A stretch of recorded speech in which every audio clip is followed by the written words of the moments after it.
Saudara siswa-siswi SMA Negeri 21 Kota Bekasi, Jawa Barat berinisiatif membersihkan sekolah mereka pasca diterjang banjir. Tak hanya berimbas pada kegiatan belajar mengajar dan jadwal ujian, banjir juga merusak dokumen penting milik sekolah. Dan berikut laporan jurnalis Kompas TV Eril Wiranata dan juru kamera Febri James. Saudara, saat ini siswa SMA Negeri 21 Kota Bekasi harus terpaksa libur karena mereka melakukan kegiatan bersih-bersih akibat dampak banjir yang terjadi di daerah Bekasi. Mulai dari kursi, bahkan buku, dan beberapa dokumen pun harus ikut terkena dampak banjir tersebut. Kita sudah bersama dengan salah satu siswa dari SMA Negeri 21 Kota Bekasi, yaitu Bintang. Mas Bintang, gimana sih Mas kegiatan hari ini? Kegiatan hari ini kayak kegiatan yang kemarin tuh. Kita mungkin bedanya sekarang kita bersihin lumpur yang ada di depan kelas, sama bersihin yang sekiranya belum ada yang dibersihkan lah. Terus juga di sini kami juga dibantu dengan guru-guru sama adik-adik kelas juga dari kelas 10 sampai kelas 11. Lalu ini apakah benar Mas ini merupakan inisiatif dari para siswa untuk melakukan bersih-bersih ini Mas? Iya benar, ini inisiatif karena kami juga sedang menggerakkan para eskul dari eskul Portuan, itu divisi olahraga, dari pramuka, PMR hingga eskul-eskul yang lain. Dan ini ada beberapa gabungan dari teman-teman sekolah lain Mas? Iya, kami juga ada bekerja sama dengan SMA 22 sebagai bentuk rasa empati karena kami yang terkena banjir dari SMA 22 juga mengirim ada 70 orang personil yang akan datang nanti. Baik Mas Bintang, terima kasih banyak Mas, semoga cepat membaik.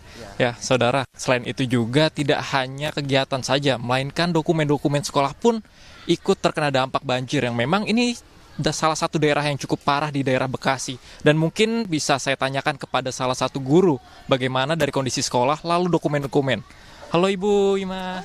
Bagaimana sih Bu keadaan sekolah saat ini Bu? Ya hampir dikatakan 99% itu sudah tidak layak untuk digunakan. Seperti itu. Baik dari fasilitas, sarana dan prasarana, bangunan, dokumen, dan fasilitas belajar lainnya itu sangat memprihatinkan ya bisa dilihat. Lalu kira-kira Bu, ini kegiatan belajar mengajar akan berhenti sampai kapan sih Bu? Kebetulan karena kelas 10 dan 11 itu sekarang di bulan suci Ramadan ya, jadi agendanya itu adalah kegiatan Ramadan, sementara kegiatannya mungkin akan di-off-kan dulu.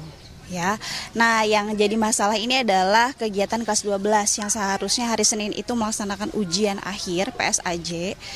Karena kondisi bangunan kita yang seperti ini dan juga selain kondisi bangunan, banyaknya siswa kelas 12 yang terdampak banjir, tidak siap secara fisik dan juga mental, akhirnya kemungkinan besar ujiannya akan diundur di tanggalnya sekitar tanggal 9 setelah Lebaran. Dan ini insya Allah sudah diizinkan.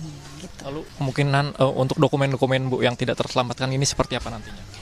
Dokumen yang tidak terselamatkan sementara ini memang untuk bukti fisiknya harus tetap ada. Karena memang kita harus melaporkan segala sesuatu hal yang hilang, baik itu dokumen siswa, dokumen guru, dan lain sebagainya. Untuk digunakan lagi itu tidak mungkin, tapi minimal kita punya datanya, setelah itu mungkin akan dirapihkan atau dibuang, kayak gitu. Baik Ibu Ima, terima kasih banyak Bu atas waktu. Ya saudara, memang saat ini kondisi di SMA Negeri 21 Kota Bekasi cukup memprihatinkan karena mereka harus terpaksa belajar mengajar yang diperkirakan hingga nanti Lebaran untuk kelas 10 hingga kelas 11 dan kelas 12 pun harus berhenti untuk ataupun menunda maksud saya untuk kegiatan ujiannya. Dan selain itu juga mereka berharap nantinya dari pihak pemerintah dapat menyelesaikan dan dapat memberikan bantuan yang tepat agar kegiatan dari para siswa dapat berjalan kembali. Eril Nata, Febri James, Kompas TV, Bekasi.